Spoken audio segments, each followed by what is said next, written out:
حضرت ابو بکر صدیق رضی اللہ تعالیٰ عنہ نے فرمایا، آنسو بہا اس دن پر جو تیری زندگی سے گزر گیا اور اس میں کوئی نیکی نہیں ہوئی۔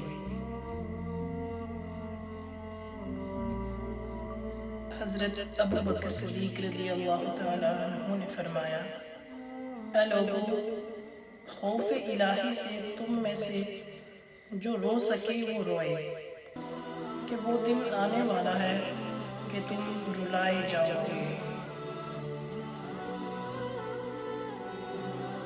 حضرت ابو بکر صدیق رضی اللہ تعالیٰ عنہ نے فرمایا، خواہ کوئی جانور مارا جائے یا کوئی درخت کاٹا جائے، اس کا باعث اس کا اللہ تعالیٰ کی تسبیح سے رک جانا ہوتا ہے۔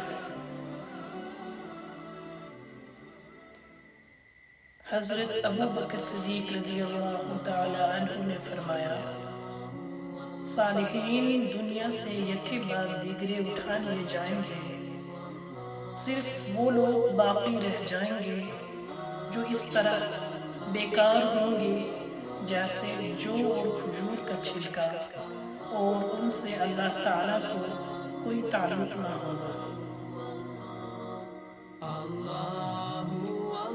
حضرت ابو بکر صدیق رضی اللہ تعالیٰ عنہ نے فرمایا، گلے اور شکوے سے زبان بند رکھو، راحت نصیب ہوگی۔